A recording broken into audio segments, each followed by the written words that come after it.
손주 주려고 그러는 거니까 이것 좀 놓아요. 내 손주가 맞기는 한 거냐? 이런 우라질. 몹쓸 며느리에게 뒤통수를 맞은 시아버지 최동욱은 정신병원까지 예약한 며느리의 처신에 매우 놀라버립니다. 아버님, 정신병원 예약했어요. 이제 그만 좀 하세요. 며느리 박선영의 목소리는 차갑게 식어 있었습니다. 68세 최동욱은 손에 쥔 유전자 검사 결과지를 내려다보았습니다. 부자관계 확률 0.00%. 20년간 친손자라고 믿었던 민우가 아들 현수의 친아들이 아니라는 충격적인 결과였습니다. 며느라, 이게 대체 무슨... 동욱이 떨리는 손으로 서류를 내밀자 선영은 오히려 비웃듯 코웃음을 쳤습니다. 또 시작이네요. 아버님, 요즘 치매 증상이 심해지셔서 자꾸 이상한 망상에 빠지시잖아요. 현수 오빠한테도 다 얘기했어요. 아버님이 민우 혈액형 가지고 이상한 소리 하신다고요. 선영은 이미 모든 것을 계획한 듯 태어냈습니다. 지난 3개월간 가족들 앞에서 시아버지가 같은 말을 반복한다. 길을 잃고 헤맨다. 손자를 의심하는 이상한 행동을 한다며 꾸준히 치매 의심을 심어놓았던 것입니다. 민우가 O형이 나온 건 학교 실습 오류였을 거예요. 아버님이 그걸 가지고 몰래 유전자 검사까지 하시다니 정말 병원 가보셔야 해요. 동욱의 가슴이 철렁 내려앉았습니다. 아들 현수도 아내의 말만 믿고 있었습니다. 오히려 아버지를 의심하는 눈빛이었습니다. 20년간 숨겨온 불륜의 증거를 밝히려는 순간 동욱은 오히려 정신병자 취급을 받고 있었습니다. 며느리는 진실을 은폐하기 위해 시아버지를 치매 환자로 만들려 하고 있었습니다. 잠시 후 놀랄만한 사연이 시작됩니다. 시청 전 구독과 좋아요 꼭 부탁드려요. 20년 전 최동욱은 아들 현수가 결혼한다는 소식에 가슴이 벅찼습니다. 늦은 나이에 본 아들이었기에 더욱 애틋했던 현수가 드디어 가정을 꾸린다는 사실이 기뻤습니다. 며느리 박선영은 현수의 회사 동료였고 첫 만남부터 공손하고 예의 바른 모습을 보였습니다. 아버님 잘 부탁드립니다. 제가 현수 오빠 잘 보살피겠습니다. 선영의 목소리는 다정했고 동욱은 그런 며느리가 마음에 들었습니다. 아내를 일찍 여인 동욱에게 며느리는 딸처럼 느껴지기도 했습니다. 결혼식은 소박하게 치러졌고 신혼집은 동욱의 집에서 차로 30분 거리였습니다. 결혼 3개월 후 선영이 임신 소식을 알려왔을 때 동욱은 눈물을 흘렸습니다. 손주를 본다는 것, 그것은 평생 교사로 살아온 동욱에게 인생의 마지막 선물처럼 느껴졌습니다. 선영은 입덧이 심하다며 자주 친정에 다녀왔고 동욱은 며느리를 위해 몸에 좋다는 음식을 정성껏 준비했습니다. 출산 예정일이 다가오자 현수는 해외 출장이 잡혀 있었습니다. 중요한 프로젝트였기에 취소할 수 없는 일정이었습니다. 동욱은 아들 대신 산부인과에 동행하겠다고 자처했습니다. 아버님 괜찮습니다. 친정엄마랑 갈게요. 선영은 정중히 거절했지만 동욱은 머쓱함을 느꼈습니다. 그래도 며느리의 의견을 존중하기로 했습니다. 출산 당일 동욱은 병원 대기실에서 초조하게 기다렸습니다. 선영의 친정어머니도 함께 있었지만 서로 어색한 침묵만 흘렀습니다. 이 시간 후 건강한 사내아이가 태어났습니다. 민우라는 이름은 동욱이 직접 지었습니다. 백성민, 넉넉할 우. 넉넉한 마음으로 백성을 품는 사람이 되라는 뜻이었습니다. 선영은 아기를 안고 있는 동욱의 모습을 보며 미소 지었지만 그 눈빛 어딘가에는 묘한 긴장감이 스쳐 지나갔습니다. 해외에서 돌아온 현수는 아들을 보자마자 감격의 눈물을 흘렸습니다. 동욱은 아들 가족이 행복해하는 모습을 보며 평생 이 아이를 지키겠다고 다짐했습니다. 민우가 돌이 되던 해 현수의 직장 일이 갑자기 바빠졌습니다. 프로젝트 매니저로 승진하면서 해외 출장과 야근이 잦아졌고 선영 혼자 육아를 감당하기 벅차 보였습니다. 동욱은 주저없이 손을 내밀었습니다. 선영아, 내가 민우 봐줄게. 넌 좀 쉬어. 처음에는 괜찮다고 사양하던 선영도 결국 시아버지의 도움을 받기 시작했습니다. 동욱은 매일 아침 신혼집으로 가서 민우를 데려와 자신의 집에서 돌봤습니다. 이유식을 만들고 기저귀를 갈고 재우는 모든 과정을 직접 했습니다. 민우는 할아버지 품에서 무럭무럭 자랐습니다. 첫걸음마도 첫말도 할아버지 앞에서 했습니다. 할아버지가 민우의 입에서 나온 첫 단어였습니다. 동욱은 그 순간을 평생 잊지 못했습니다.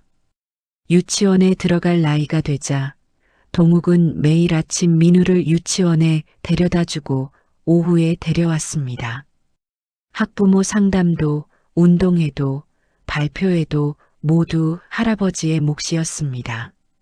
현수는 미안해하면서도 일 때문에 어쩔 수 없다고 했고 선영은 시아버지가 알아서 잘해주니 편하다는 표정이었습니다. 민우가 초등학교에 입학하던 날 동욱은 손자의 손을 잡고 학교 정문 앞에 섰습니다. 다른 아이들은 엄마 아빠와 함께였지만 민우는 할아버지와 단둘이었습니다. 동욱은 민우의 머리를 쓰다듬으며 말했습니다. 민우야, 할아버지가 항상 내 곁에 있을게. 민우는 밝게 웃으며 고개를 끄덕였습니다. 할아버지는 민우에게 엄마 아빠보다 더 가까운 존재였습니다. 밤마다 동화책을 읽어주고 숙제를 봐주고 아플 때 병원에 데려가 주는 사람은 언제나 할아버지였습니다. 그런데 민우가 초등학교 3학년이 되던 해부터 선영의 태도가 조금씩 변하기 시작했습니다. 동욱이 민우 학원 스케줄을 정하려 하면 자신이 알아서 하겠다고 선을 그었고 민우가 할아버지 집에서 자고 가려 하면 이제 집에서 자야 한다며 데려갔습니다. 아버님, 민우가 너무 할아버지한테만 의지하는 것 같아요. 이제 좀 독립심을 키워줘야죠. 선영의 말투는 여전히 공손했지만 어딘가 날이 서 있었습니다. 동욱은 서운했지만 며느리 말도 일리가 있다고 생각했습니다. 그렇게 조금씩 거리가 생기기 시작했습니다. 민우가 중학생이 되자 선영은 아예 시아버지의 개입을 차단했습니다. 학교 행사에도 가지 말라고 했고 학원 픽업도 자신이 하겠다고 했습니다. 동욱은 손자를 보고 싶어도 며느리 눈치를 봐야 했습니다. 현수에게 하소연하려 했지만 아들은 언제나 아내 편이었습니다. 아버지, 선영이가 엄마로서 주도권을 갖고 싶어 하는 것 같아요. 이해해 주세요. 동욱은 할 말을 잃었습니다. 20년 가까이 손주를 키워온 자신의 노고는 아무도 기억하지 않는 것 같았습니다. 그러던 어느 날 민우가 학교 과학 시간에 혈액형 검사를 했다며 집에 돌아왔습니다. 고등학교 1학년 생물 수업의 일환이었습니다. 민우는 무심코 말했습니다. 할아버지, 신기해요. 아빠는 O형, 엄마는 B형인데 저는 O형이래요. 선생님이 그럴 수도 있다고는 하셨는데요. 동욱의 심장이 철렁 내려앉았습니다. 30년 넘게 생물교사로 일했던 동욱은 즉시 이상함을 느꼈습니다. 어형과 B형 사이에서 O형이 나올 수는 있지만 현수는 순수 AA형이었습니다. 동욱이 직접 헌혈할 때 확인한 사실이었습니다. 동욱은 며칠간 잠을 이룰 수 없었습니다. 조심스럽게 아들에게 유전자 검사를 제안했지만 선영이 먼저 나섰습니다. 아버님, 또 시작이시네요. 요즘 깜빡깜빡 하시더니 이제 민우 혈액형까지 의심하세요? 선영의 목소리에는 차가운 경고가 담겨 있었습니다. 어느 날 저녁, 동욱은 민우가 할아버지 집에 놀러 왔을 때 조심스럽게 머리카락 몇 가닥을 받았습니다. 민우가 소파에 앉아 있을 때 자연스럽게 머리를 쓰다듬으며 빠진 머리카락을 티슈에 감쌌습니다. 그리고 화장실에 간다는 핑계로 일어난 현수의 빗에서도 머리카락을 채취했습니다. 다음 날 동욱은 유전자 검사 기관을 찾아갔습니다. 접수 직원은 친절하게 설명했습니다. 부자관계 확인 검사 맞으시죠? 결과는 일주일 후에 나옵니다. 동욱의 손은 서류에 서명하면서도 떨렸습니다.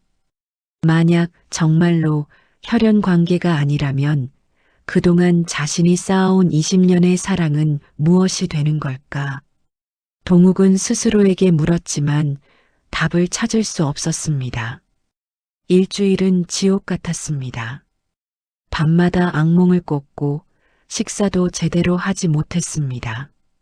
현수가 걱정스러운 눈빛으로 물었습니다. 아버지, 요즘 안색이 안 좋으신데 어디 아프세요? 동욱은 괜찮다고 손을 내저었지만 가슴속 불안은 커져만 갔습니다. 드디어 일주일 후 검사 결과가 나왔습니다. 동욱은 떨리는 손으로 봉투를 열었습니다. 결과지를 보는 순간 동욱의 온몸에서 힘이 빠져나갔습니다. 부자관계 확률 0.00%. 민우는 현수의 친아들이 아니었습니다. 20년간 친손자라고 믿고 사랑했던 아이가 생물학적으로는 남남이었습니다. 동욱은 그 자리에 주저앉아 한참을 울었습니다. 집으로 돌아온 동욱은 며칠간 방에 틀어박혔습니다. 현수와 선영은 시아버지가 감기에 걸렸다고 생각했습니다.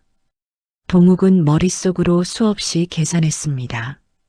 민우가 태어난 시기, 선영의 임신 시기, 결혼한 시기, 모든 퍼즐이 맞아떨어졌습니다. 선영은 결혼 전 이미 임신한 상태였고 그 사실을 숨긴 채 현수와 결혼했던 것입니다. 그리고 결혼 3개월 후 마치 신혼 중에 임신한 것처럼 발표했습니다. 동욱은 진실을 밝혀야 한다고 결심했습니다. 하지만 어떻게 시작해야 할지 막막했습니다. 아들에게 직접 말하자니 며느리가 이미 자신을 치매 환자로 몰아가고 있는 상황이었고 증거라곤 유전자 검사 결과 한 장뿐이었습니다. 동욱은 조심스럽게 현수에게 전화를 걸었습니다. 현수야, 아버지가 할 말이 있어서 그러는데 주말에 시간 좀 낼 수 있겠니? 현수는 바쁜 목소리로 대답했습니다. 아버지, 다음 주에 중요한 프레젠테이션이 있어서요. 다음에 봬요. 동욱은 다급한 마음에 말했습니다. 아니야, 중요한 일이야. 민우 일인데. 전화기 너머로 선영의 목소리가 들렸습니다. 오빠 누구세요? 아버님? 제가 받을게요. 선영이 전화를 넘겨받았습니다. 그녀의 목소리는 지나치게 밝고 다정했습니다. 아버님, 무슨 일이세요? 민우가 뭐 잘못했나요? 동욱은 며느리와 직접 대화하고 싶지 않았지만 어쩔 수 없이 대답했습니다. 선영 씨, 내가 현수한테 직접 할 말이 있어서 그래. 선영은 잠시 침묵하다가 말했습니다. 아버님, 혹시 또 민우 혈액형 이야기 하시려고요? 제가 병원 예약 잡아드릴게요. 요즘 정말 건망증이 심하신 것 같아요. 동욱은 전화를 끊어버렸습니다. 손이 부들부들 떨렸습니다. 선영은 이미 모든 것을 예상하고 있었습니다. 그리고 자신을 철저히 고립시키려 하고 있었습니다. 다음 날 동욱은 직접 아들 회사로 찾아갔습니다. 현수를 만나야만 했습니다. 하지만 회사 로비에서 현수를 기다리는 동안 동욱은 이상한 시선을 느꼈습니다. 경비원이 자꾸 동욱을 쳐다보며 무언가 통화를 하고 있었습니다. 30분쯤 지나자 현수가 황급히 내려왔습니다. 그런데 현수의 표정은 걱정이 아니라 당황과 민망함이 섞여 있었습니다. 아버지, 왜 갑자기 회사로 오셨어요? 연락도 안 하시고. 동욱은 아들의 팔을 붙잡고 말했습니다. 현수야, 아버지 말 좀 들어봐. 민우 일인데 정말 중요한 거야. 현수는 주변을 둘러보며 민망한 듯 동욱을 로비 밖으로 데리고 나왔습니다. 아버지, 여기서 얘기하면 안 돼요. 사람들이 다 봐요. 동욱은 간신히 카페로 자리를 옮겼습니다. 그리고 조심스럽게 유전자 검사 결과지를 꺼내 보였습니다. 현수야, 이걸 봐. 민우가 내 친아들이 아니야. 현수는 결과지를 보더니 황당하다는 표정을 지었습니다.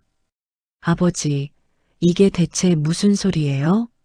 누가 이런 검사를 하라고 했어요? 현수의 목소리가 커지자 동욱은 당황했습니다. 아니, 들어봐. 민우 혈액형이 O형이잖아. 그런데 너는 AA형이고. 현수는 고개를 저으며 말을 끊었습니다. 아버지, 혈액형 검사는 오류가 있을 수 있어요. 그걸 가지고 이런 검사를. 선영이 알면 얼마나 상처받겠어요? 동욱은 아들이 자신을 믿지 않는다는 사실에 절망했습니다. 현수야, 아버지를 믿어. 선영이가 결혼 전부터 임신한 상태였을 거야. 현수는 자리에서 일어섰습니다. 그의 얼굴에는 실망과 분노가 가득했습니다. 아버지, 정말 실망이에요. 선영이 말이 맞았어요. 아버지, 정말 병원 가보셔야겠어요. 현수는 카페를 나가버렸고 동욱은 혼자 남겨졌습니다. 손에 쥔 검사 결과지가 무색하게 느껴졌습니다. 그날 저녁 선영에게서 전화가 왔습니다. 아버님, 오늘 현수 오빠 회사에 가셨다면서요? 내일 제가 아버님 모시고 병원 가려고 해요. 치매 검사 받으시고 필요하면 입원도 생각해 봐야 할 것 같아요. 동욱은 온몸에 소름이 돋았습니다. 선영은 자신을 정신병원에 가두려 하고 있었습니다. 나는 안 가. 동욱이 단호하게 말했지만 선영은 웃음 섞인 한숨을 쉬었습니다. 아버님, 치매 환자들은 다 본인은 정상이라고 하세요. 전화를 끊은 동욱은 급히 이웃집 친구 김철수에게 전화를 걸었습니다. 철수야, 나 좀 도와줘. 지금 큰일 났어. 동욱은 친구에게 모든 상황을 설명했습니다.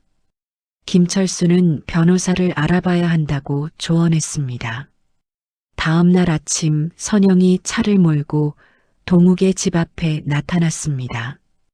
동욱은 문을 열어주지 않았지만 선영은 현수에게서 받은 예비 열쇠로 문을 열고 들어왔습니다. 아버님, 왜 문을 안 여세요? 병원 예약 시간 다 됐어요. 선영의 손에는 서류 봉투가 들려 있었습니다. 동욱은 그 안에 무엇이 들었는지 짐작할 수 있었습니다. 정신병원 입원 동의서일 것이었습니다. 나는 안 가. 나가. 동욱이 소리쳤지만 선영은 웃으며 말했습니다. 아버님, 이러시면 저도 어쩔 수 없어요. 현수 오빠한테 전화해서 경찰 부르라고 해야겠네요. 독거노인 응급보호 조치라고 있거든요. 선영의 말은 협박이었습니다. 동욱은 벽에 몰린 듯한 기분이었습니다. 그때 초인종이 울렸습니다. 동욱이 문을 열자 김철수가 서 있었습니다. 그리고 그 옆에는 정장을 입은 중년 남성이 함께였습니다. 저는 법무법인 정의 소속 이강민 변호사입니다. 최동욱 선생님과 상담 예정이 있어서 왔습니다. 선영의 얼굴이 굳어졌습니다. 동욱은 변호사를 안으로 들였고 선영은 어쩔 수 없이 자리를 떠났습니다. 하지만 나가면서 동욱에게 차가운 눈빛을 보냈습니다. 아버님, 후회하실 거예요. 선영이 사라진 후 이강민 변호사는 유전자 검사 결과를 꼼꼼히 살펴보았습니다. 이건 명백한 사기 결혼이고 친생자 부인 소송 대상입니다. 다만 문제는 증거가 이것뿐이라는 거죠. 변호사는 추가 증거 확보가 필요하다고 했습니다. 특히 선영의 과거 행적, 불륜 상대방 확인 등이 필요했습니다. 하지만 동욱에게는 그럴 능력도 시간도 없었습니다. 그날 오후 현수에게서 문자가 왔습니다. 아버지, 변호사까지 고용하셨다면서요? 선영이가 많이 상처받았어요. 당분간 연락하지 마세요. 동욱은 핸드폰을 내려놓았습니다. 아들마저 등을 돌렸습니다. 20년간 사랑했던 손자를 지키려 했던 일이 오히려 가족과의 단절로 이어지고 있었습니다. 며칠 후 동욱은 선영이 자신에 대한 소문을 퍼뜨리고 있다는 사실을 알게 되었습니다. 아파트 단지 내에서 동욱을 만난 이웃들이 수군거렸습니다. 저 집 할아버지 요즘 치매 오셨대요. 며느리가 얼마나 고생하는지 몰라요. 동욱은 마트에 가서도 병원에 가서도 같은 시선을 느꼈습니다. 선영은 철저하게 동욱을 정신병자로 만들어가고 있었습니다. 어느 날 동욱은 우체통에서 이상한 편지를 발견했습니다. 정신건강의학과 진료 안내문이었습니다. 발송인은 선영이었고 편지에는 이렇게 적혀 있었습니다. 시아버님께서 망상 증세를 보이시어 진료가 필요합니다. 가족 상담 예약을 권유드립니다. 동욱은 편지를 찢어버렸습니다. 하지만 그날 저녁 민우에게서 전화가 왔습니다. 할아버지, 저예요. 민우예요. 민우의 목소리를 듣자 동욱의 눈에서 눈물이 흘러내렸습니다. 민우야, 할아버지 많이 보고 싶었어. 민우는 잠시 머뭇거리다가 말했습니다. 할아버지, 엄마가 그러는데 할아버지가 많이 편찮으시대요. 병원 가보셔야 한대요.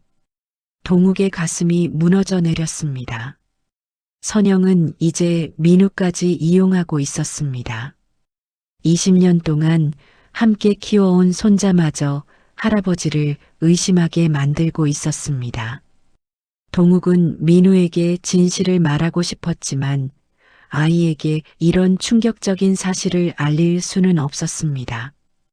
이강민 변호사는 동욱에게 선영의 과거 직장 동료들을 찾아보라고 조언했습니다.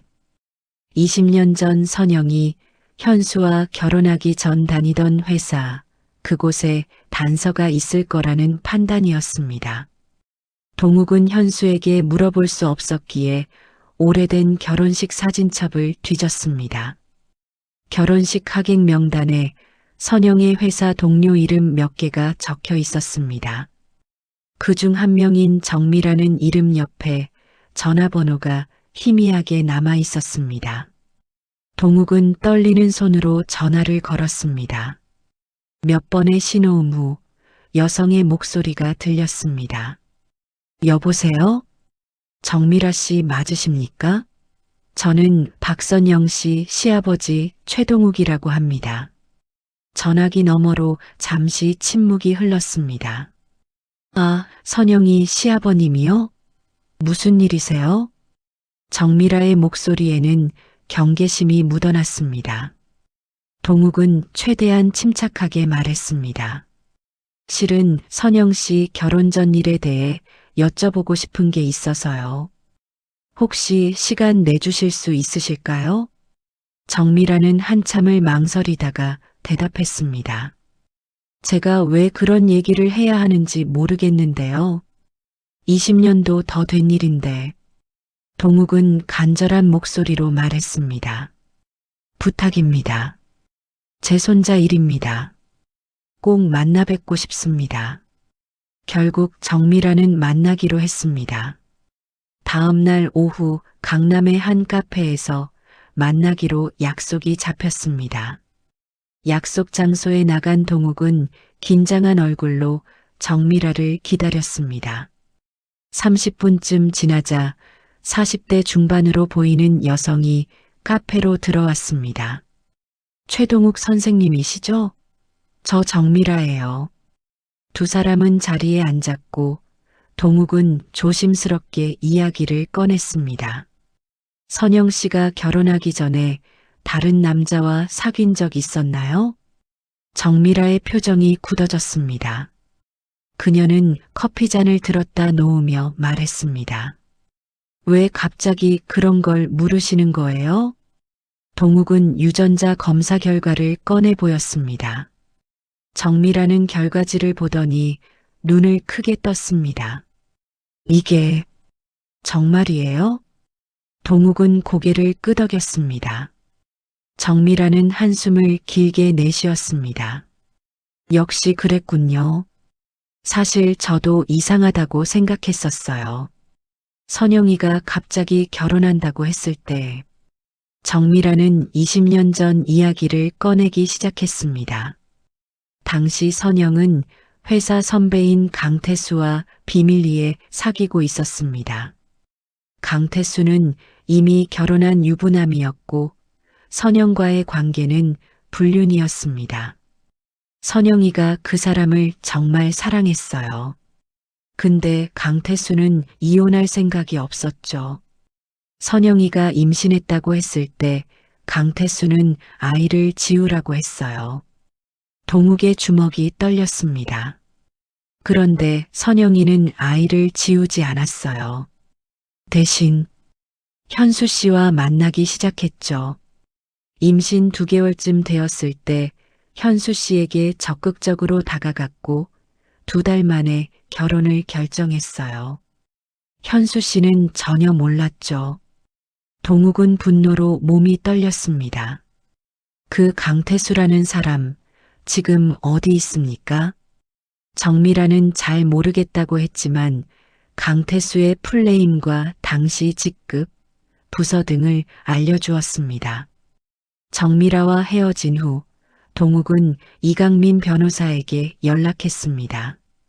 변호사는 강태수를 찾아야 한다고 했습니다.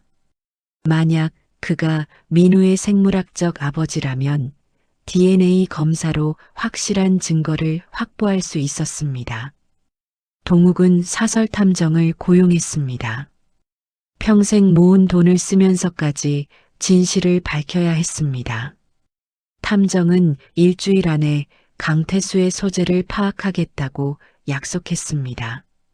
그 일주일 동안 동욱은 잠도 제대로 못 잤습니다. 현수에게서는 여전히 연락이 없었고 민우도 할아버지를 피하는 것 같았습니다. 어느 날 밤 동욱은 우연히 선영과 마주쳤습니다. 아파트 주차장에서였습니다. 선영은 차에서 내리다가 동욱을 보더니 차가운 미소를 지었습니다. 아버님, 요즘 건강은 어떠세요? 병원은 안 가보셨어요? 동욱은 선영을 똑바로 쳐다보며 말했습니다. 선영 씨, 강태수라는 이름 기억나십니까? 선영의 얼굴이 창백해졌습니다. 그녀는 눈을 깜빡이며 말했습니다. 누구요? 누구 얘기예요? 동욱은 한 걸음 다가갔습니다. 민우의 진짜 아버지 말입니다. 선영의 손에 들려있던 핸드백이 바닥에 떨어졌습니다. 그녀는 몇 초간 말을 잇지 못하다가 갑자기 웃음을 터뜨렸습니다. 아버님, 정말 미치신 거 아니에요? 강태수가 누군데요? 처음 듣는 이름인데요? 선영은 핸드백을 주워들고 차로 돌아갔습니다. 하지만 동욱은 알 수 있었습니다. 선영의 손이 떨리고 있었다는 것을, 그녀가 거짓말을 하고 있다는 것을. 다음 날 사설탐정에게서 연락이 왔습니다. 강태수를 찾았습니다. 부산에 살고 있더군요. 지금은 다른 회사에 다니고 있고 가족과 함께 살고 있습니다. 동욱은 즉시 부산행 KTX표를 예매했습니다. 직접 강태수를 만나야 했습니다. 부산으로 가는 기차 안에서 동욱은 창밖을 바라보며 생각에 잠겼습니다. 만약 강태수가 DNA 검사를 거부한다면 어떻게 해야 할까?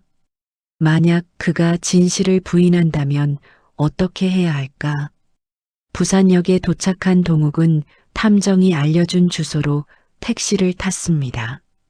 강태수가 다니는 회사 근처 카페였습니다. 탐정은 강태수가 점심시간에 자주 이 카페에 온다고 했습니다. 동욱은 카페에 앉아 기다렸습니다. 오후 12시 30분쯤 정장을 입은 중년 남성이 카페로 들어왔습니다.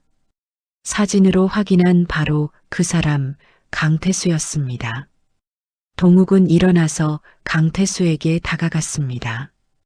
강태수 씨 맞으십니까? 강태수는 낯선 노인을 보며 당황스러운 표정을 지었습니다. 누구신데요? 동욱은 명함을 내밀었습니다. 박선영 씨를 아십니까? 강태수의 얼굴이 순식간에 굳어졌습니다. 그는 주변을 두리번거리며 목소리를 낮췄습니다. 여기서 이런 얘기하시면 안 됩니다. 나가시죠. 강태수는 동욱을 카페 밖으로 데리고 나왔습니다. 근처 공원 벤치에 앉자 강태수는 짜증 섞인 목소리로 물었습니다. 대체 누구시고 왜 선영 얘기를 하는 겁니까? 동욱은 침착하게 대답했습니다. 저는 선영 씨 시아버지입니다. 그리고 당신이 20년 전 선영 씨와 불륜 관계였다는 걸 압니다. 강태수는 고개를 저었습니다. 무슨 헛소리를. 그건 다 옛날 일이고 저는 지금 행복하게 살고 있습니다. 가족도 있고요. 동욱은 유전자 검사 결과를 꺼내 보였습니다. 선영 씨가 당신 아이를 임신한 상태에서 제 아들과 결혼했습니다. 20년간 우리 가족을 속인 겁니다. 강태수는 결과지를 보더니 얼굴이 하얗게 질렸습니다. 이게 무슨... 동욱은 계속 말을 이어갔습니다. 저는 DNA 검사를 하고 싶습니다. 당신이 정말 그 아이의 생물학적 아버지인지 확인하고 싶어요. 강태수는 벌떡 일어났습니다. 미쳤어요? 제가 왜 그런 걸 해야 합니까? 20년 전 일인데 저는 아무 상관없어요. 동욱도 일어서서 강태수를 붙잡았습니다. 당신이 협조 안 하면 법적으로 강제할 수도 있습니다. 변호사와 상의했습니다. 강태수는 동욱의 손을 뿌리치며 소리쳤습니다. 당신이 뭔데 제 인생을 망치려고 해요? 저는 가족이 있어요. 아내가 알면 어떻게 됩니까? 동욱은 차분하게 말했습니다. 저도 20년간 손자라고 믿고 키운 아이가 남의 자식이었습니다. 당신이 책임져야 할 일입니다. 강태수는 한참을 망설이다가 주저앉았습니다. 그의 손이 떨리고 있었습니다. 선영이가 아이를 지웠다고 했어요. 저한테 그렇게 말했다고요. 동욱은 강태수의 거짓말을 간파했습니다. 거짓말하지 마십시오. 당신이 아이를 지우라고 강요했겠죠. 강태수는 고개를 떨구었습니다. 강태수는 한참을 침묵하다가 입을 열었습니다. 알겠습니다. DNA 검사하죠. 근데 제 가족은 이 일에 대해 절대 알면 안 됩니다. 동욱은 고개를 끄덕였습니다. 강태수의 가족을 망치고 싶지는 않았습니다. 이틀 후 강태수는 서울의 한 병원에서 체열에 응했고 민우의 샘플과 함께 검사가 진행되었습니다. 결과는 일주일 후에 나온다고 했습니다. 일주일 후 동욱은 변호사 사무실에서 검사 결과를 받았습니다. 부자관계 확률 99.99%. 강태수는 민우의 생물학적 아버지였습니다. 동욱은 이제 확실한 증거를 손에 쥐었습니다. 변호사는 즉시 법적 절차를 준비했습니다. 친생자 부인 소송을 제기할 수 있었고 사기 결혼에 대한 형사 고소도 가능했습니다. 하지만 동욱은 망설였습니다. 법정까지 가면 민우가 받을 충격이 너무 클 것 같았습니다. 동욱은 먼저 현수에게 직접 모든 증거를 보여주고 싶었습니다. 동욱은 현수에게 문자를 보냈습니다. 현수야, 이번 주말에 꼭 만나자. 아버지가 보여줄 게 있다. 현수에게서 답장은 없었습니다. 동욱은 직접 현수 집으로 찾아가기로 했습니다. 토요일 오전, 동욱은 현수의 집 앞에 섰습니다. 초인종을 누르자 선영이 문을 열었습니다. 선영의 얼굴에는 냉소가 떠올랐습니다. 아버님, 무슨 일이세요? 오시기 전에 연락 좀 하시죠. 동욱은 단호하게 말했습니다. 현수 있나? 현수 좀 불러줘. 선영은 잠시 망설이다가 안으로 들어갔습니다. 현수가 나왔을 때 그의 표정은 피곤해 보였습니다. 아버지, 무슨 일이에요? 주말인데. 동욱은 서류 봉투를 꺼냈습니다. 이것만 보고 가마. 정말 중요한 거야. 현수는 한숨을 쉬며 봉투를 받았습니다. 안에는 2개의 유전자 검사 결과가 들어 있었습니다. 하나는 현수와 민우의 검사, 다른 하나는 강태수와 민우의 검사였습니다. 현수는 결과지를 보더니 얼굴이 창백해졌습니다. 이게 무슨... 동욱은 침착하게 설명했습니다. 민우는 내 친아들이 아니야. 선영이가 강태수라는 남자아이를 임신한 상태에서 너와 결혼한 거야. 현수는 고개를 저었습니다. 아니에요. 이건 조작이에요.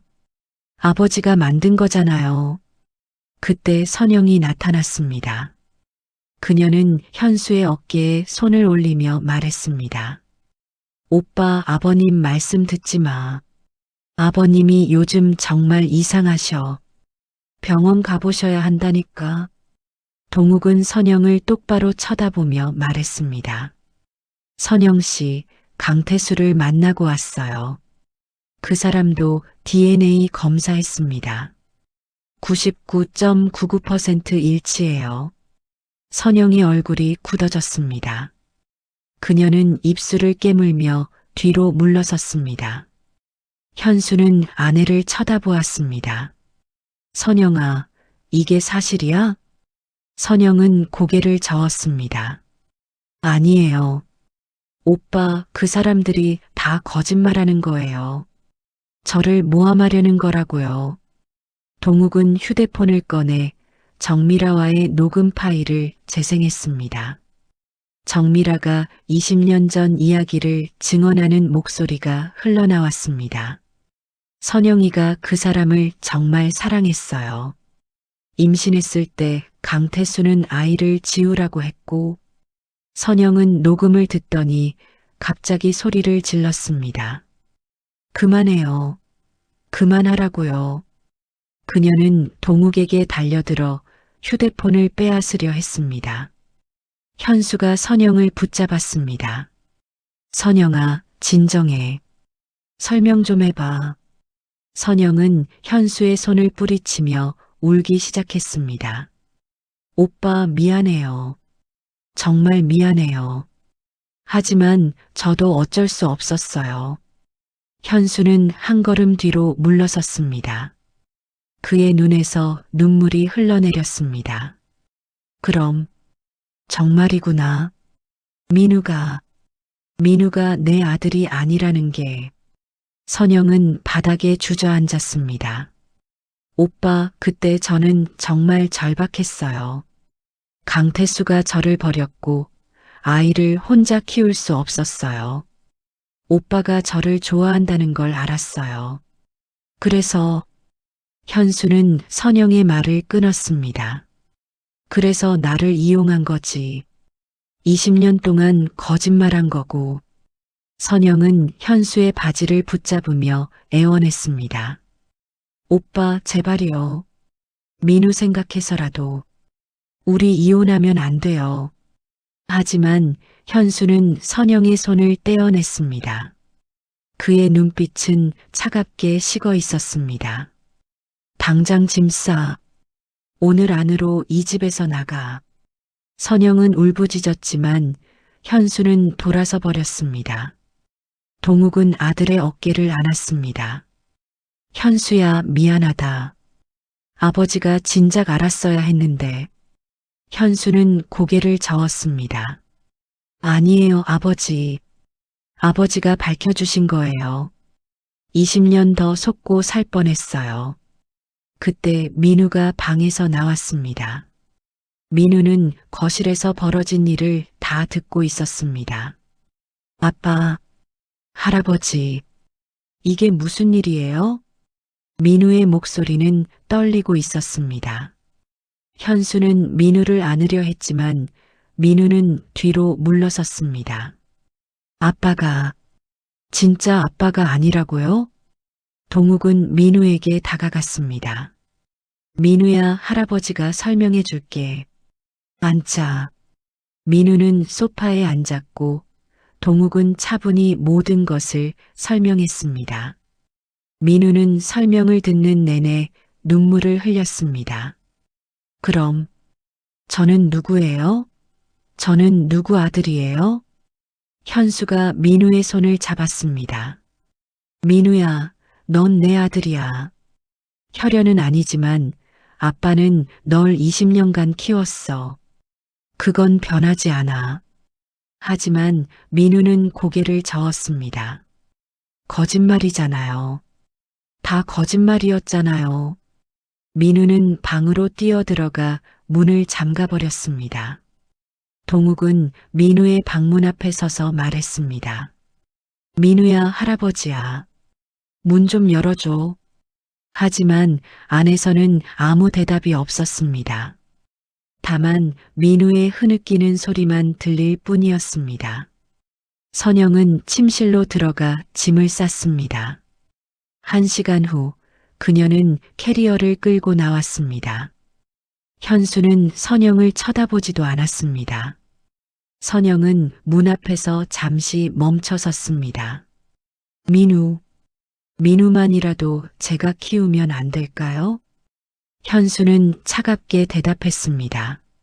안 돼. 넌 우리 가족한테 한 것만으로도 충분해. 선영은 마지막으로 민우의 방문을 바라보다가 집을 나갔습니다. 문이 닫히는 소리가 울렸고 집안은 무거운 침묵에 휩싸였습니다. 동욱은 민우의 방문 앞에 앉았습니다. 바닥에 주저앉아 문에 기대었습니다. 민우야, 할아버지가 미안하다. 이렇게 충격적으로 알게 해서 미안해. 안에서 민우의 목소리가 들렸습니다. 할아버지, 저 어떻게 해요? 저는 이제 누구예요? 동욱의 눈에서 눈물이 흘렀습니다. 민우야, 넌 여전히 할아버지 손자야. 20년간 함께한 모든 순간이 가짜가 아니야. 할아버지가 너 처음 안았을 때, 너 첫걸음마 했을 때, 유치원 입학식 때, 그 모든 게 진짜였어. 민우는 한참을 침묵하다가 문을 열었습니다. 눈이 퉁퉁 부은 민우가 할아버지를 보며 울음을 터뜨렸습니다. 할아버지, 동욱은 민우를 꼭 안았습니다. 민우는 할아버지 품에서 한참을 울었습니다. 현수도 다가와 민우를 안았습니다. 민우야, 아빠도 너를 사랑해. 혈연이 없다고 해서 그 사랑이 사라지는 건 아니야. 하지만 민우는 혼란스러운 표정이었습니다. 그럼 제 진짜 아빠는 누구예요? 강태수라는 사람이요? 동욱은 고개를 끄덕였습니다. 생물학적으로는 그래. 하지만 그 사람은 너를 버린 사람이야. 너를 키운 건 현수고 할아버지야. 민우는 또다시 눈물을 흘렸습니다. 그날 밤 세 사람은 거실에 함께 앉아 있었습니다. 아무도 말이 없었지만 서로의 존재가 위로가 되었습니다. 선영이 집을 떠난 후 일주일이 지났습니다. 현수는 이혼 소송 준비에 들어갔고 이강민 변호사는 사기 결혼과 친생자 부인 소송을 동시에 진행하기로 했습니다. 민우는 학교를 쉬고 집에만 있었습니다. 식사도 거의 하지 않았고 방에서 나오지 않았습니다. 동욱은 매일 민우 방문 앞에서 이야기를 걸었지만 민우는 대답이 없었습니다. 어느 날 민우가 방에서 나왔습니다. 그리고 조용히 물었습니다. 할아버지, 강태수라는 사람, 제 진짜 아빠를 만나볼 수 있을까요? 동욱은 당황했습니다. 민우야, 그 사람은 너를 버린 사람이야. 만나서 뭐 하려고? 민우는 고개를 저었습니다.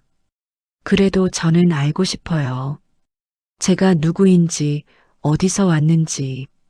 현수가 거실에서 나왔습니다. 민우야, 내가 정말 원한다면 아빠가 연락해 볼게. 동욱은 반대했지만 현수는 민우의 의사를 존중하고 싶다고 했습니다. 이강민 변호사를 통해 강태수에게 연락이 갔습니다. 강태수는 처음에는 거절했습니다. 하지만 변호사가 법적 권리를 언급하자 결국 만나기로 했습니다. 다만 자신의 가족이 모르는 곳에서 만나고 싶다고 했습니다.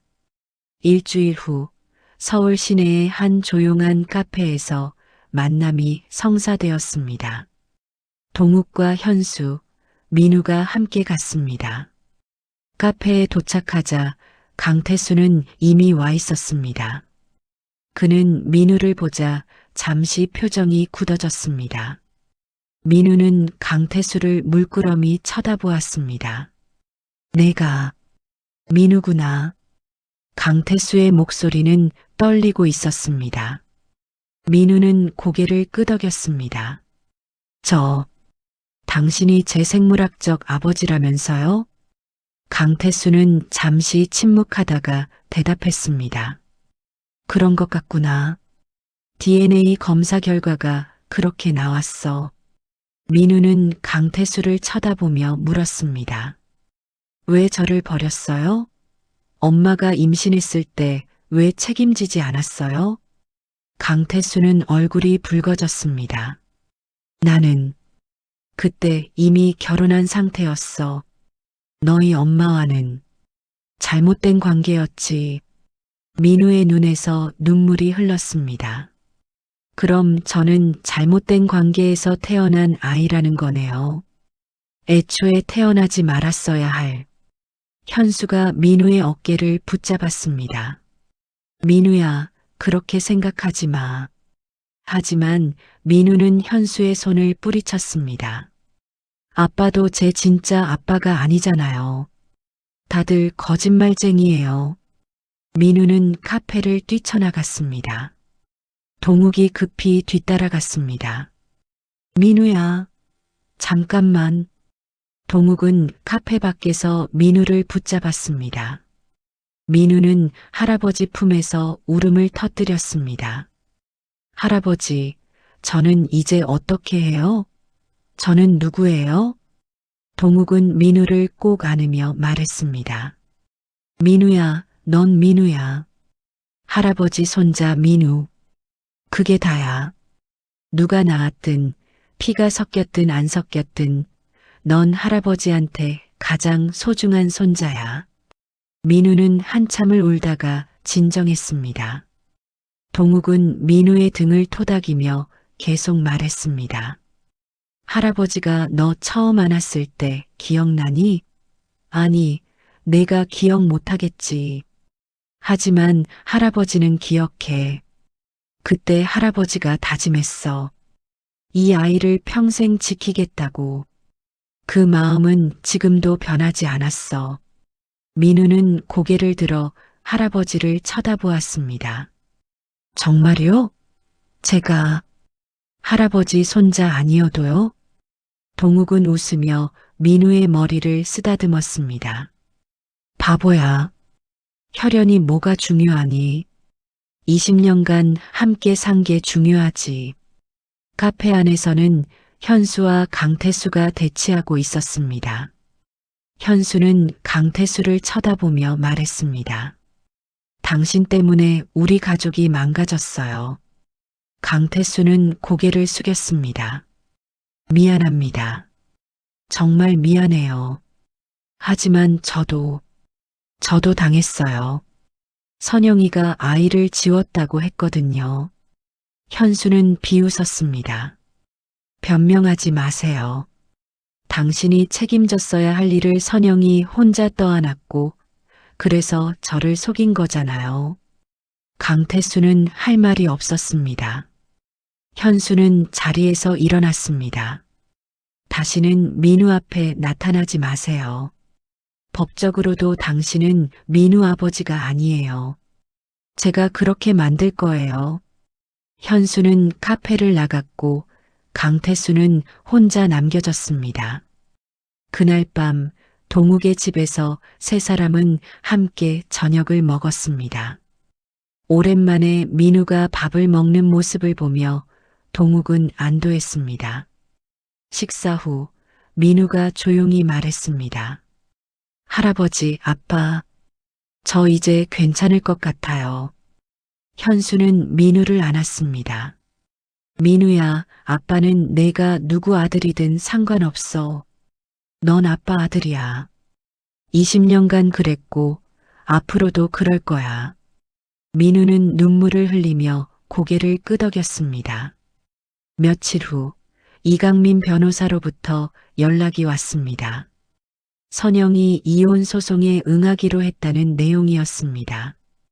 다만 양육권을 주장하고 있었습니다. 현수는 단호하게 거절했습니다.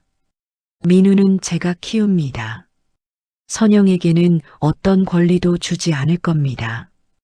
변호사는 재판에서 선영의 사기 결혼과 20년간의 기만 행위를 증거로 제시하면 양육권 확보가 가능하다고 조언했습니다. 재판 준비가 한창인 어느 날 선영에게서 동욱에게 전화가 왔습니다. 아버님, 저예요. 선영이에요. 동욱은 냉정하게 대답했습니다. 무슨 일이요? 선영의 목소리는 떨리고 있었습니다. 아버님, 제발 부탁드려요.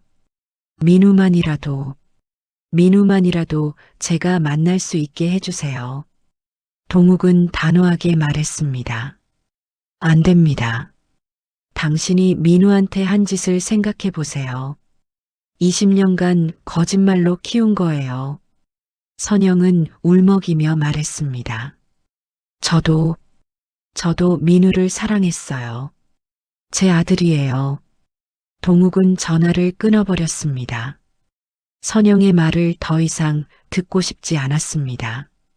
재판 날짜가 다가왔습니다. 동욱은 증인으로 출석할 준비를 했습니다. 재판 전날 밤 동욱은 잠을 이룰 수 없었습니다. 거실에 앉아 오래된 사진첩을 펼쳤습니다.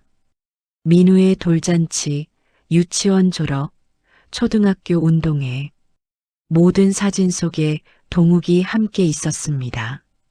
다음 날 아침 법정에 도착한 동욱은 긴장한 얼굴이었습니다. 현수도 함께 왔고 이강민 변호사가 옆에 있었습니다. 선영도 나타났는데 초췌한 모습이었습니다. 재판이 시작되었습니다. 판사가 사건 개요를 읽었습니다. 피고 박선영은 원고 최연수와 결혼 당시 이미 타인의 아이를 임신한 상태였으며 이를 숨기고 20년간 기만했습니다. 이강민 변호사가 증거를 제출했습니다. 유전자 검사 결과 2장, 정미라의 증언 녹음, 강태수의 진술서가 차례로 제출되었습니다. 동욱이 증인석에 섰습니다. 증인께서는 언제 처음 의심을 하셨습니까? 동욱은 침착하게 대답했습니다. 손자 민우가 학교에서 혈액형 검사를 하고 왔을 때입니다. O형이 나왔다고 했는데 제가 생물교사 출신이라 즉시 이상함을 느꼈습니다. 그 후 피고 박선영이 어떤 행동을 했습니까? 동욱은 선영을 쳐다보며 말했습니다. 저를 치매 환자로 몰아갔습니다. 정신병원 입원을 강요했고 주변에 제가 정신 이상자라는 소문을 퍼뜨렸습니다. 법정이 술렁였습니다. 판사가 선영에게 물었습니다. 피고, 증인의 진술에 대해 할 말이 있습니까? 선영은 떨리는 목소리로 대답했습니다. 저는 그저 가족을 지키고 싶었습니다. 진실이 밝혀지면 모든 게 무너질까봐 두려웠습니다. 판사는 엄숙한 표정으로 말했습니다. 가족을 지키기 위해 20년간 거짓말을 이어간 겁니까? 선영은 대답하지 못했습니다. 재판은 오후까지 이어졌습니다. 현수가 증인석에 섰습니다. 원고께서는 결혼 당시 피고가 임신한 사실을 알고 계셨습니까? 현수는 고개를 저었습니다. 전혀 몰랐습니다. 결혼 3개월 후에 선영이 임신했다고 했을 때 저는 신혼 중에 생긴 아이라고 믿었습니다. 결혼을 서두른 이유가 있었습니까? 현수는 잠시 생각하다가 대답했습니다. 선영이가 급하게 결혼하자고 했습니다. 저는 그때 사랑에 빠져 있었고 의심하지 않았습니다. 판사가 선영에게 질문했습니다. 피고는 왜 진실을 밝히지 않았습니까? 20년간 기회가 있었을 텐데요. 선영은 눈물을 흘리며 대답했습니다. 처음에는 말하려고 했습니다. 하지만 시간이 지날수록 말할 수 없었습니다. 민우가 자라고 가족이 행복해 보였습니다. 진실을 말하면 모든 게 무너질까봐 두려웠습니다. 판사는 서류를 보며 말했습니다. 하지만 피고는 시아버지가 진실을 밝히려 할 때 오히려 정신병원에 보내려 시도했습니다. 이건 단순한 두려움이 아니라 악의적인 은폐 행위입니다. 선영은 더 이상 변명하지 못했습니다. 이강민 변호사가 최종 변론을 했습니다. 피고의 행위는 단순한 거짓말이 아닙니다. 사기 결혼이며 가족 전체를 속인 범죄 행위입니다. 특히 시아버지를 정신병자로 몰아간 행위는 명예훼손과 학대에 해당합니다. 선영의 변호사도 최종 변론을 했지만 증거 앞에서 무력했습니다. 판사는 다음 주에 판결을 내리겠다고 했습니다. 법정을 나서는 동욱에게 선영이 다가왔습니다. 아버님, 정말 죄송합니다. 동욱은 선영을 쳐다보지도 않고 지나쳤습니다. 20년간의 거짓말 앞에서 사과는 너무 가벼웠습니다. 일주일 후 판결이 내려졌습니다. 동욱과 현수는 다시 법정에 섰습니다. 판사가 판결문을 읽기 시작했습니다. 본 법원은 피고 박선영의 행위가 명백한 사기 결혼에 해당한다고 판단합니다. 피고는 결혼 당시 이미 타인의 아이를 임신한 상태였으며 이를 숨기고 원고와 결혼하여 20년간 기만했습니다. 따라서 본 법원은 다음과 같이 판결합니다. 첫째, 원고 최연수와 피고 박선영의 이혼을 허가합니다. 둘째, 미성년자 최민우의 친권 및 양육권은 원고 최연수에게 부여합니다. 셋째, 피고는 원고에게 위자료 5천만 원을 지급하라. 넷째, 피고의 양육비 청구는 기각합니다. 다섯째, 피고는 미성년자 최민우와의 면접 교섭권을 제한합니다. 민우 본인의 의사에 따라 결정하되 강제할 수 없습니다. 판결이 내려지자 선영은 그 자리에 주저앉았습니다. 하지만 현수는 표정 하나 변하지 않았습니다. 법정을 나온 동욱은 깊은 한숨을 쉬었습니다. 드디어 끝났습니다. 20년간의 거짓말이 법정에서 심판받았습니다. 현수가 동욱의 어깨에 손을 올렸습니다. 아버지, 고생하셨습니다. 동욱은 아들을 안았습니다. 현수야, 이제 시작이다. 민우를 잘 키워야지. 현수는 고개를 끄덕였습니다. 집으로 돌아온 동욱은 민우를 만났습니다. 민우는 판결 소식을 듣고 복잡한 표정을 지었습니다. 할아버지, 엄마는 어떻게 됐어요? 동욱은 민우를 안으며 말했습니다. 엄마는 이제 우리와 함께 살지 않을 거야. 하지만 민우가 원하면 만날 수는 있어. 민우는 고개를 저었습니다. 저는 당분간은 만나고 싶지 않아요. 동욱은 민우의 머리를 쓰다듬었습니다. 그래, 내 마음대로 해. 할아버지가 항상 곁에 있을게.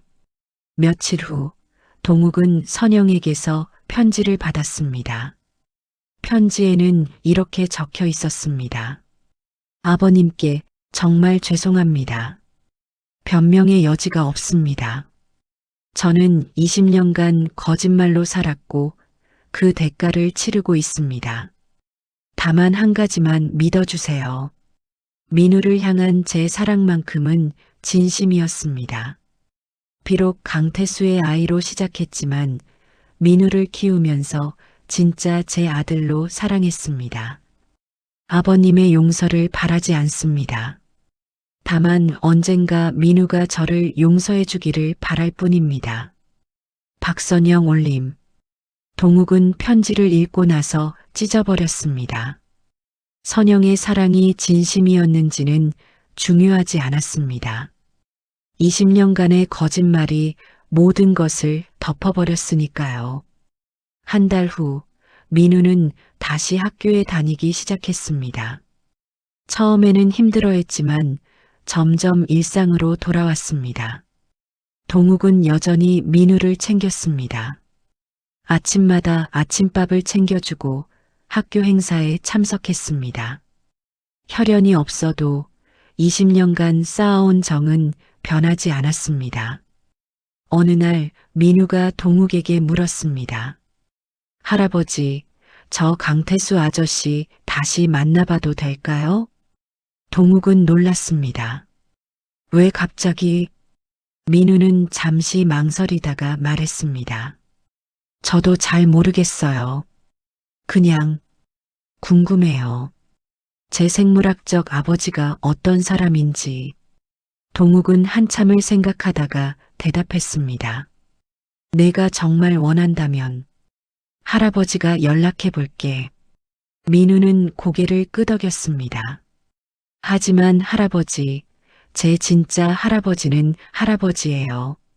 그건 절대 변하지 않아요. 동욱은 눈물을 참으며 민우를 안았습니다. 고맙다, 민우야. 할아버지도 너를 평생 사랑할 거야. 그날 밤 동욱은 오랜만에 편안히 잠들었습니다. 20년간의 비밀이 드러났고 가족은 산산조각 났지만 가장 중요한 것은 남아 있었습니다. 민우와의 사랑, 그것만큼은 진짜였습니다. 그로부터 2주 후 동욱은 이강민 변호사로부터 연락을 받았습니다. 강태수 씨가 민우를 만나고 싶다는데요. 동욱은 민우에게 물어보고 결정하기로 했습니다. 그날 저녁 동욱은 민우에게 말했습니다. 민우는 잠시 생각하더니 고개를 끄덕였습니다. 만나볼게요. 할아버지도 같이 가주세요. 일주일 후 동욱과 민우는 강태수를 다시 만났습니다. 공원 벤치에서였습니다. 민우야, 다시 만나게 돼서 반갑다. 민우는 강태수를 쳐다보며 말했습니다. 저는 당신을 아버지라고 부르지 않을 거예요.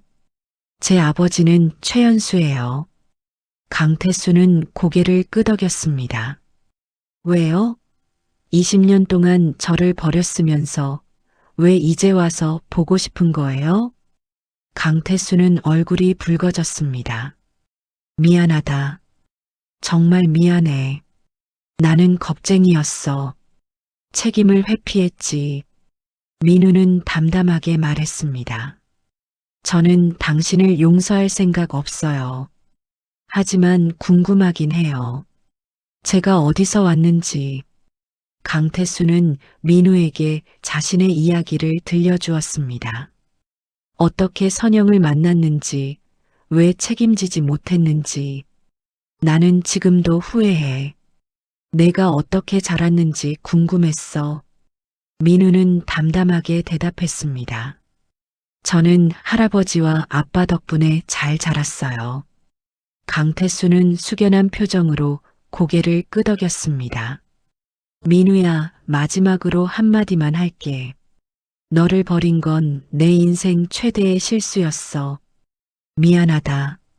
민우는 아무 말 없이 돌아섰습니다. 동욱이 민우의 어깨에 손을 올리며 함께 걸었습니다. 공원을 떠나면서 민우가 조용히 말했습니다. 할아버지, 저 이제 괜찮을 것 같아요. 제가 누구인지 알게 된 것 같아요. 동욱은 민우를 보며 물었습니다. 그래, 넌 누구니? 민우는 웃으며 대답했습니다. 저는 최민우예요. 최동욱 할아버지의 손자이고 최연수의 아들이에요. 동욱은 눈물을 참으며 민우를 안았습니다. 혈연을 넘어선 진짜 가족의 의미를 민우가 깨달은 것 같았습니다. 6개월이 흘렀습니다. 계절이 바뀌고 민우는 고등학교 2학년이 되었습니다. 동욱은 여전히 매일 아침 민우의 아침밥을 챙겼고 학교 행사에 빠짐없이 참석했습니다. 현수는 이혼 후 일에 더 집중했지만 주말만큼은 민우와 함께 시간을 보냈습니다. 아버지와 아들은 혈연을 떠나 진짜 가족이 되어가고 있었습니다. 어느 토요일 오후 동욱은 민우와 함께 공원을 산책했습니다. 민우는 활짝 웃으며 학교 친구들 이야기를 했습니다. 할아버지, 다음 주에 학교에서 가족사진 찍는데요. 할아버지도 같이 찍으실래요? 동욱은 눈시울이 뜨거워졌습니다. 그럼 당연하지. 할아버지도 가족이잖아. 민우는 할아버지의 팔을 잡으며 말했습니다. 할아버지, 저 요즘 생각해봤어요. 엄마한테는 화가 나지만 그래도 엄마가 저를 낳아줬잖아요. 그래서 제가 태어났고 할아버지를 만났고 동욱은 민우를 쳐다보았습니다. 민우야, 넌 정말 대단한 아이구나. 민우는 웃으며 계속 말했습니다. 제가 만약 다른 집에 태어났다면 할아버지를 못 만났을 거예요. 그럼 저는 지금처럼 행복하지 않았을 것 같아요. 동욱은 민우를 꼭 안았습니다. 이 아이가 이렇게까지 성숙해졌다는 게 놀라웠고 또 자랑스러웠습니다. 그날 저녁 동욱의 집에서 세 사람이 저녁을 먹었습니다.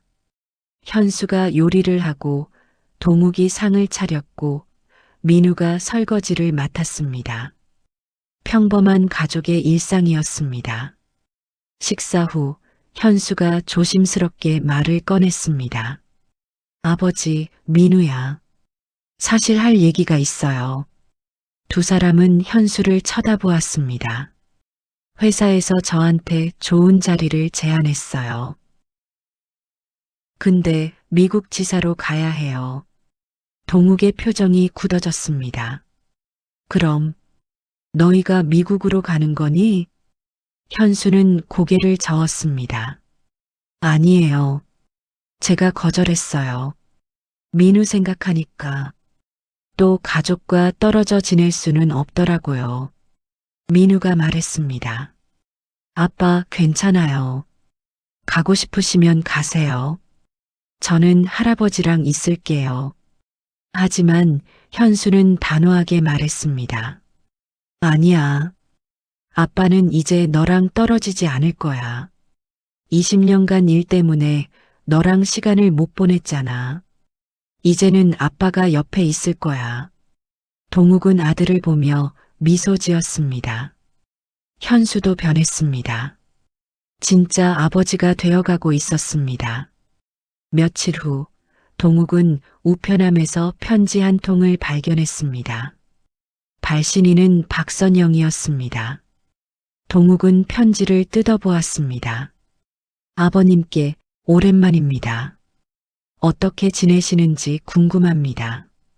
저는 지금 부산에서 작은 카페를 운영하고 있습니다. 서울을 떠나 새로운 삶을 시작했습니다. 매일 후회하며 살고 있습니다. 민우는 잘 지내나요? 고등학생이 되었을 텐데. 키도 많이 컸겠죠. 사진 한 장만 보내주실 수 있을까요? 욕심인 걸 알지만 제 아들이 어떻게 자라고 있는지 너무 궁금합니다. 아버님께 드릴 말씀은 여전히 죄송하다는 말뿐입니다. 용서를 바라지 않습니다. 다만 민우가 행복하기를, 아버님과 현수 오빠가 건강하시기를 매일 기도합니다. 박선영 올림. 동욱은 편지를 접었습니다. 선영에 대한 분노는 이미 많이 사라진 상태였습니다. 시간이 흐르면서 동욱은 선영도 피해자였다는 생각이 들기 시작했습니다. 강태수에게 버림받고 혼자 아이를 키울 수 없었던 젊은 여자. 잘못된 선택이었지만 그녀 나름대로는 최선이었을지도 모릅니다. 동욱은 민우에게 편지를 보여주었습니다. 할아버지, 엄마한테 답장 보내주세요. 제 사진 보내드려도 돼요. 동욱은 놀랐습니다. 정말 괜찮겠니? 민우는 고개를 끄덕였습니다. 저도 엄마가 궁금하긴 해요. 언젠가는 만날 수도 있을 것 같아요. 지금은 아니지만. 동욱은 민우의 학교 사진을 봉투에 넣어 선영에게 보냈습니다. 그리고 짧은 편지를 함께 넣었습니다. 선영 씨, 민우는 잘 자라고 있습니다. 사진을 동봉합니다. 민우는 당신을 용서할 준비가 아직 안 되어 있습니다. 하지만 언젠가는 그날이 올지도 모르겠습니다. 건강하세요. 최동욱. 한 달 후 선영에게서 답장이 왔습니다. 편지에는 감사의 말이 적혀 있었습니다. 그해 겨울, 민우는 학교에서 우수 학생으로 선정되었습니다. 시상식 날 동욱과 현수는 자랑스러운 표정으로 민우를 지켜보았습니다.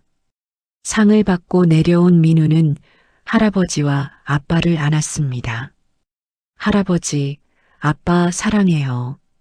동욱은 눈물을 참으며 민우를 안았습니다. 그날 밤 동욱은 일기장에 글을 썼습니다. 오늘 민우가 상을 받았다.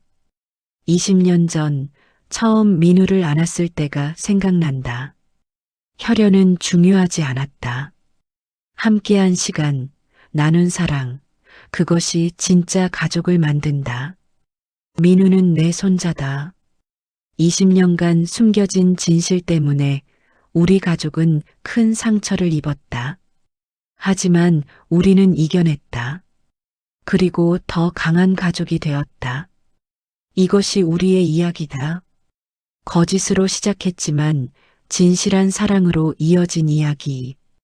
동욱은 일기장을 덮고 창밖을 바라보았습니다. 겨울 하늘에 별이 총총히 빛나고 있었습니다. 민우의 방에서는 불이 켜져 있었고 아이는 책을 읽고 있었습니다. 동욱은 미소 지으며 중얼거렸습니다. 고맙다, 민우야. 할아버지 인생의 가장 큰 선물이 되어줘서. 그렇게 최동욱의 이야기는 끝이 났습니다. 하지만 민우와의 이야기는 계속될 것입니다. 혈연을 넘어선 진짜 가족의 이야기, 그것은 앞으로도 영원히 이어질 것입니다. 2년 후 민우는 대학에 합격했습니다. 서울대학교 생물학과. 할아버지의 뒤를 이어 생물학을 공부하겠다는 민우의 결심이었습니다. 합격 발표가 나던 날 민우는 할아버지에게 달려왔습니다. 할아버지, 합격했어요. 동욱은 민우를 꼭 안으며 눈물을 흘렸습니다. 정말 자랑스럽다, 민우야. 민우는 웃으며 말했습니다. 할아버지처럼 좋은 선생님이 되고 싶어요. 대학 입학식 날 동욱과 현수는 함께 민우를 축하했습니다. 어느 날 민우가 동욱에게 조심스럽게 물었습니다. 할아버지, 제가 엄마를 만나보고 싶은데 괜찮을까요? 동욱은 고개를 끄덕였습니다. 내가 준비가 됐다면 만나봐. 민우와 선영의 재회는 부산의 작은 카페에서 이루어졌습니다. 선영은 민우를 보자 눈물을 흘렸습니다. 민우야, 이렇게 커서. 두 사람은 오랜 시간 이야기를 나눴습니다. 선영은 지난 일에 대해 사과했고 민우는 조용히 들었습니다. 엄마, 저는 아직 엄마를 완전히 용서할 수는 없어요. 하지만 이해하려고 노력하고 있어요. 선영은 고개를 끄덕이며 눈물을 닦았습니다.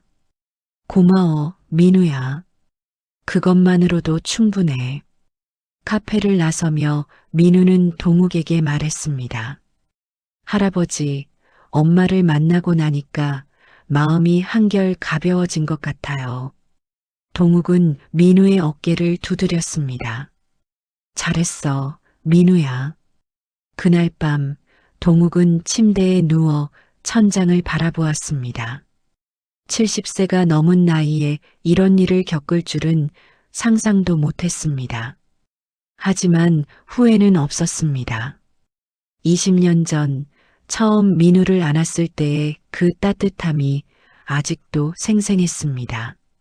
혈연이 없다는 사실을 알았을 때의 충격도, 선영과의 싸움도, 법정에서의 긴장도 모두 지나갔습니다. 남은 것은 사랑뿐이었습니다. 진짜 가족은 피가 아니라 함께한 시간과 나눈 사랑으로 만들어진다는 것을 동욱은 배웠습니다.